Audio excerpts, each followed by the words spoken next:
Welcome to today's episode of Simply Honest, the show where every game has a story to tell, and I like to take the time to give you and other various achievement hunters simple yet honest first impressions of latest games so that you can add amazing new content to your ever-growing gaming library.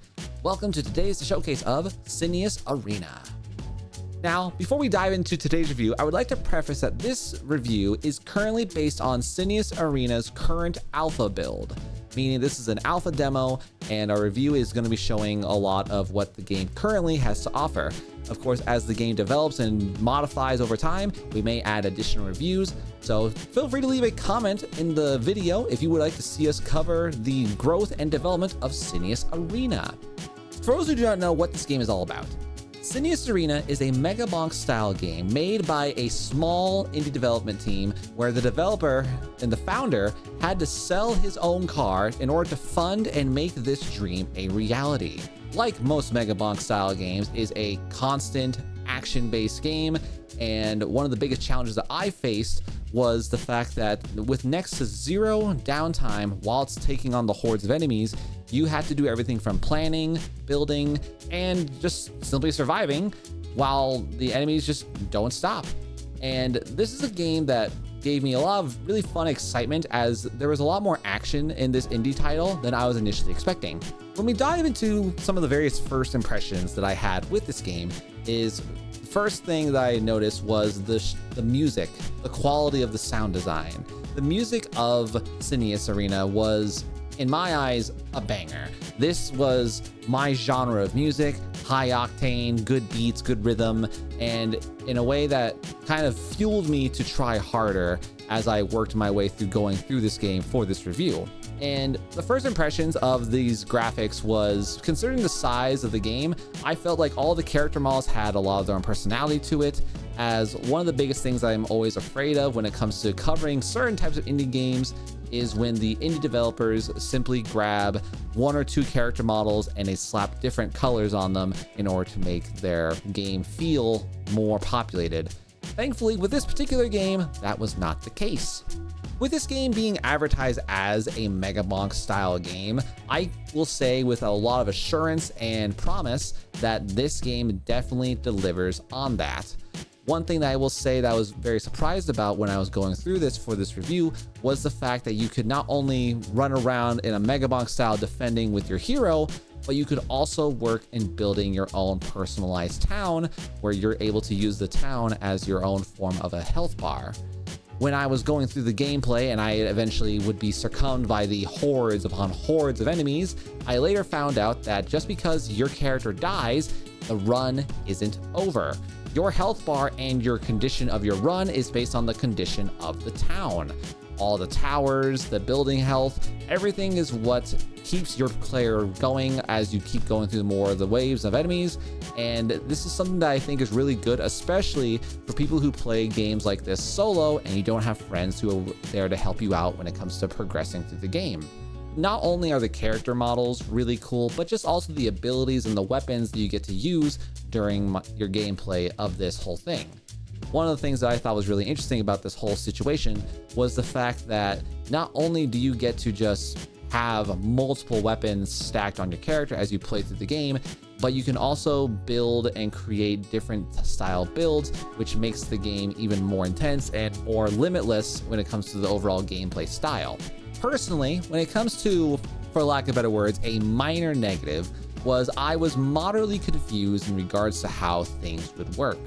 With myself spawning into the game, I was kind of not understanding in regards to where to go next, how the buildings worked, and this was one of those games where you had to kind of just dive right in head first and kind of just experiment as you run along. I found that you had the opportunity to do everything from camping around in your initial base area, making your tower stronger, or you just run around and kiting all the enemies as they keep spawning in, but you get to make massive trains of hundreds of enemies and you just annihilate them with your current build sets. The overall builds and the systems that I found within the game itself was very reassuring, as there was, in my opinion, a lot of different methods and ways that you could play while not being too refined to just one or two weapon styles, despite whatever hero you happen to have chosen. I had found that you can do everything from making your character into an absolute powerhouse, or you can choose to do things such as creating your character into a summoner build where you get to summon armies of creatures and run around with that. I did find that to be a very fun way to mix up the style of the game. And again, there's a lot of opportunities that this game has, especially for an alpha, a very positive outlook so far. I think that the graphic quality of this is going to be very fun. It's very nice. And I think that visually, it's a very nice overall feel for the game. Although there wasn't necessarily a story, I don't never really personally felt that a story is ever really possible in these styles of games. I do believe that there could be a lot more fun in regards to adding new challenges, maybe new arenas, and just new locations to help spice up where and how you play. When it comes to the overall potential and the future of Sineus Arena, I think that this game has a very current positive outlook. With what I've seen so far in regards to the alpha, I predict that this game can definitely have a very strong initial presence with new updates, new arenas, as I had mentioned earlier, and of course adding new characters to help spice up the opportunity. One of the biggest things that I will always say is a big issue, or at least a risk, when it comes to these style of games is the problem of long-term engagement. Once many people have gotten to the point where they've mastered their builds and they get through the game, they'll kind of fade away, as these games don't typically need or can be live serviced. And I don't think this needs to be a live service. I think this is one of those games where once you've had your fun and you've gone through your builds and your combinations, I think you can respectfully put this game on a shelf, knowing that you gave the indie developer your time, your effort, and your desire to play it. One of the biggest things I will say when it comes to my overall final thoughts about this is that for an alpha, I am genuinely surprised.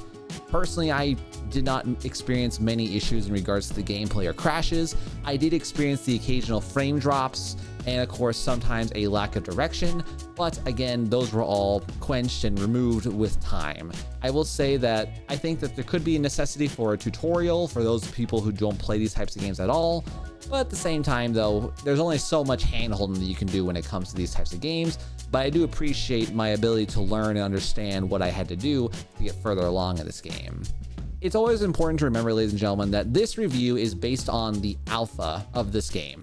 Everything that I've mentioned, all the gripes, all the current situations that are happening, these can all be removed and changed at a whim of the developer. It's very possible that the community might engage more with the developer to make this game bigger and better and shiny, but there's no way to know about that. It's very possible that the final product or even the upcoming beta might change completely, and you know what? That's okay. Overall, the game is very fun, very positive, and for anyone who's looking at this review and wants to know if this is a good game for solo players and group friends, I think both aspects of the game are balanced and very fun. And of course, you have the ability to make the game as easy or as difficult as you want. So again, don't be afraid to explore and check out this game. This game is currently available on Steam, and as I said at the time of this recording, this game is currently available for alpha playtesting. There will be additional updates as the developers work harder and harder on this, and I'm excited to see how and where they're going to take this project and this game. But nevertheless, though, I have been your host, Nico Silverado. If you happen to want to see a certain indie game or a AAA game that you would like to have us add to our ever-growing list of games to review, do drop a comment down in the video below, so that way I can hopefully add awesome and amazing things for you. Do consider checking out our other game reviews that we have available on the channel, as we cover various games of all studio sizes in order to help you, my fellow achievement hunters, have as many fun games as possible to play. But once again, thank you for tuning in. We'll see you guys all on the next review, and adios, sayonara, and goodbye.